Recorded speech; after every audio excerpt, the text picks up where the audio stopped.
नमस्कार भैया, नमस्कार। भैया हो, हम बहुत परेशान हैं यार, दुखी हो चुके हैं यार। हमारे देश में ना यार ससुरा ये दहेज प्रथा ख़त्म होने का नाम ही नहीं ले रही है। खास करके हमारे उत्तर प्रदेश में। अब यहाँ क्या है भैया कि दहेज ना लेने का मतलब भी होता है कि कम से कम 51-21 से तिलक और परीक्षा करो और साथ में 2 पहिया हो चाहिए। अरे वही मोटरसाइकिल। हाँ भैया, अगर लड़का प्राइवेट जॉब में हुआ तो शादी 10 लाख के अंदर निपट जाती है 2 पहियों के साथ। लेकिन भाई साहब, अगर लड़का सरकारी नौकरी वाला हुआ तो उसके भाव ऐसे बड़े होते हैं ना जैसे वो शहर का राजा और राजा।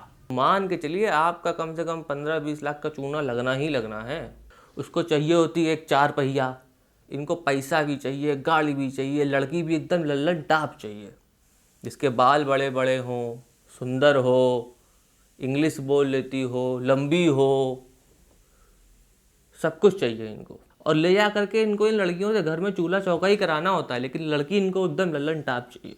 इनको ना भैया मोहल्ले में और परिवार में दिखाना होता है कि हमारा लौंडा देखो सरकारी नौकरी में है, इसलिए इसको 4 पहिया मिला है और अच्छी बहुरिया मिली है, बस। अच्छा, ये जो सरकारी नौकरी वाले लड़के होते हैं ना, इनकी डिमांड बहुत है मार्केट में, तो इनके भाव भी बहुत बड़े रहते हैं। ये लोग एक साथ 4-5 लड़कियों को देख रहे होते हैं और आज संडे को लखनऊ गए, आज से संडे को कानपुर गए, आज एक संडे को रायबरेली गए। ऐसे जा जाकर हर संडे कहीं ना कहीं अपना पिकनिक बना रहे होते हैं, पनीर और पूड़ी छान रहे होते हैं और सब जगह देख करके आएंगे, कहीं पे भी हाँ नहीं बोलेंगे। सबको रखेंगे बीच में, एक तरफ से सब देख लेंगे, उसके बाद देखेंगे कि हाँ किसकी लड़की सुंदर है, कौन अच्छी मोटी पार्टी है, कौन ज़्यादा खर्चा कर रहा है। इतना तिकड़म लगाएंगे, उसके बाद डिसाइड करेंगे कि हाँ भाई इसकी लड़की भी बढ़िया है, ये मोटी पार्टी है, यहाँ शादी करो। लेकिन भैया अब ये लोग बोलते हैं कि हम देश के लिए काम कर रहे हैं, भैया बहुत अच्छी बात है। लेकिन भैया जब बात आती है कि इसी देश की बेटी से दहेज ना लिया जाए तो ये लोग भी उसमें पीछे नहीं हटते हैं, लपक के ले लेते हैं। हाँ, इनको भी चाहिए गाड़ी, पैसा। अच्छा, शादी में लड़की को दहेज के नाम पर जो गिफ्ट दिया जाता है वो उसको पता होता है कि उसको क्या मिलने वाला है। अब लड़की के मामा, मौसी, चाचा, फूफा सब मिलकर डिसाइड कर लेते हैं कि भाई हम पलंग दे देंगे, तुम वॉशिंग मशीन दे दो, तुम फ्रिज दे दो और तुम अलमारी दे दो। सब डिसाइड हो जाता है। मतलब कोई बाय डिफ़ॉल्ट जैसे सब फिक्स हो जाता है, कोई पूछता नहीं है लड़की से कि भाई तुमको क्या चाहिए, कुछ ऐसी चीज़ दे दो भाई जो उसके ज़िंदगी में काम आए, वुमेन एम्पावरमेंट के में काम आए। लैपटॉप दे दो, इंटरनेट का सब्सक्रिप्शन दे दो, स्कूटी दे दो, ये सब कुछ नहीं। जो बाय डिफ़ॉल्ट चला आ रहा है, पलंग होना चाहिए, गद्दा होना चाहिए, तकिया होनी चाहिए, भाई साहब बक्सा होना चाहिए, fridge, washing machine, dressing table, मतलब ये सब चीज़ें दी जाती हैं। बताइए, लड़का थोड़ी अफोर्ड कर पाएगा ये सब? लड़का कहाँ अफोर्ड कर पाएगा? लड़का कहाँ पलंग अफोर्ड कर पाएगा, कहाँ तकिया अफोर्ड कर पाएगा, कहाँ गद्दा अफोर्ड कर पाएगा? अरे भाई, पैसा और गिफ्ट किसी को काटता है क्या? लौंडे लपक के ले लेते हैं, दे दो फ्री में आ रहा है, काहे को मना करे, दे दो। भाई साहब, कुछ लड़के तो इतने बड़े हिपोक्रेट होते हैं ना कि मतलब मुंह पे बोलेंगे कि भाई मुझे दहेज से कोई लेना देना नहीं है, मैं दहेज नहीं लेता हूँ, नहीं विश्वास करता हूँ। और भाई साहब शादी के बाद देखो कितना सारा दहेज लेके चले आते हैं।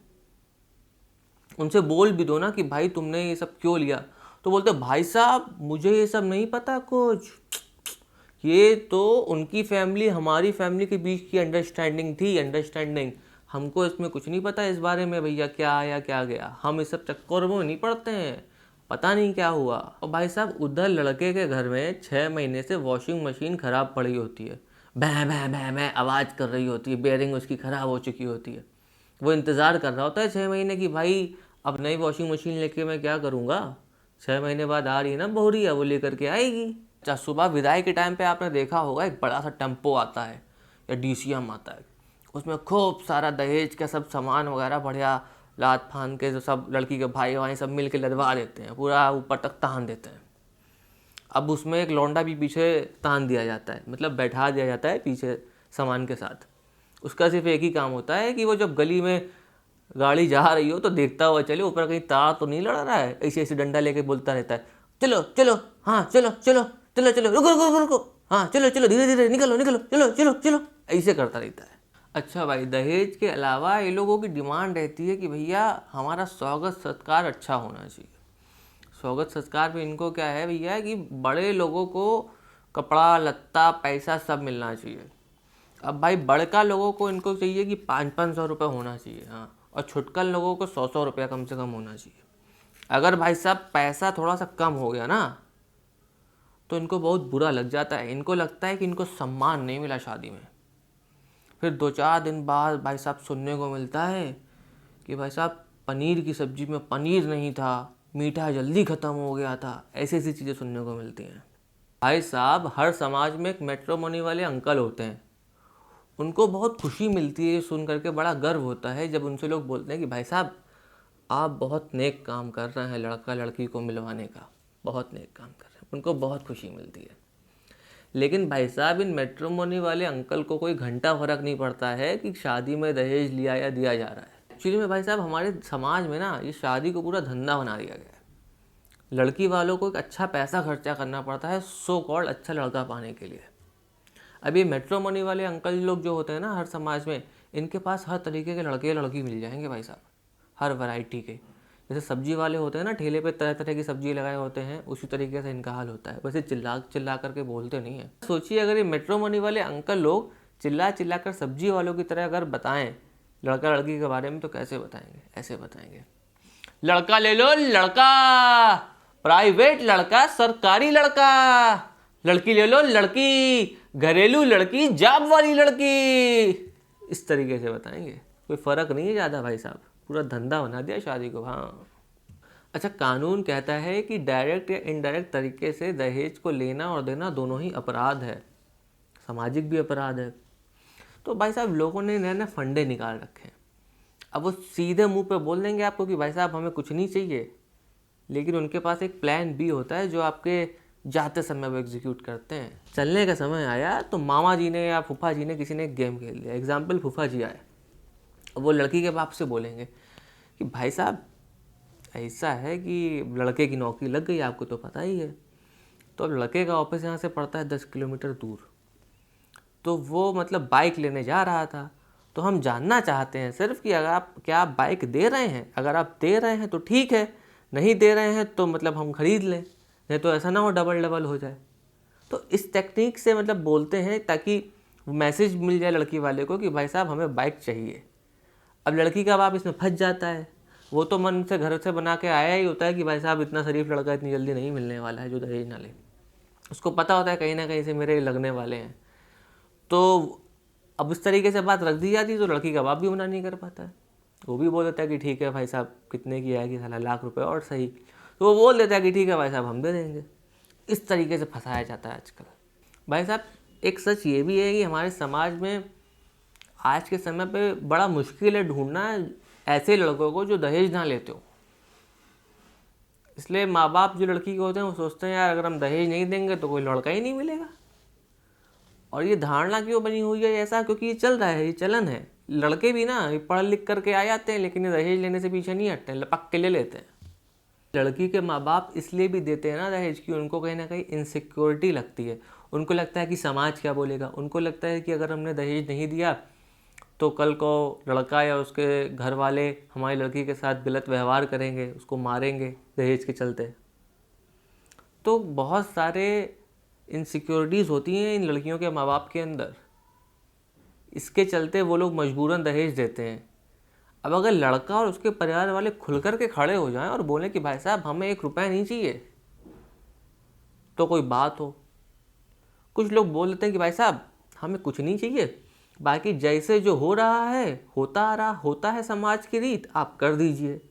भाई साहब समाज की रीति इतनी खराब है कि उसमें बाय डिफ़ॉल्ट दहेज जुड़ा हुआ है। अब समाज की रीत में आता है तो उस रीत में ला करके आपने उसको दहेज वाले ट्रैक पे खड़ा कर दिया ना। गद्दा देना, वॉशिंग मशीन देना, फ्रिज देना, बक्सा देना, सब कुछ देना, 51-21 से तिलक परीक्षा करना, इस रीत में ला दिया आपने। ये तो गलत है ना। आप साफ साफ बोलिए लड़की वालों से कि भाई साहब हमें कोई दहेज नहीं चाहिए, एक पैसा नहीं चाहिए। आपको जो शगुन करना हो आप ₹10 ₹11 से कर लीजिए। ये होता है कायदा। तुम लड़के लोग जो लोग दहेज में डील करते हो ना, मैं तुमसे एक बात बोलना चाहता हूँ। एक्चुअली मैं तुमने लड़के कहलाने के लायक ही नहीं हूँ। प्लीज़ सुधर जाओ।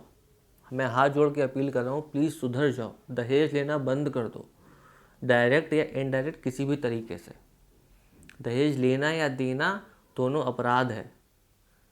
क्यों किसी माँ बाप की ज़िंदगी भर की कमाई हुई रकम को तुम एक बार में डकार लेना चाहते हो?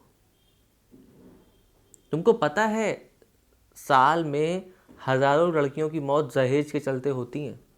हज़ारों केसेस रजिस्टर होते हैं, खास करके हमारे उत्तर प्रदेश में सबसे ज़्यादा। हज़ारों जिंदगियां बर्बाद हो जाती हैं। दहेज समाज में श्राप की तरीके है, इसीलिए सरकार ने कानून बनाया है, इसको बैन करा हुआ है। लेकिन खुल्ला सब चलता रहता है हमारे समाज में, कोई बोलता ही नहीं है। इसी दिन के लिए हम लोग को पढ़ाया लिखाया गया था कि पढ़ाया लिखाया जाता है कि भाई गलत है, और पढ़ लिख करके जब हम राजा बाबू बन जाते हैं, जब शादी होती है तो भाई मना नहीं कर पाता है कोई, सब मांगने लग जाते हैं। अगर आप समाज में परिवर्तन चाहते हैं, बदलाव चाहते हैं, तो प्लीज़ दहेज को लेना देना बंद करिए, और ये परिवर्तन खुद से शुरू होगा। धन्यवाद। जय हिंद।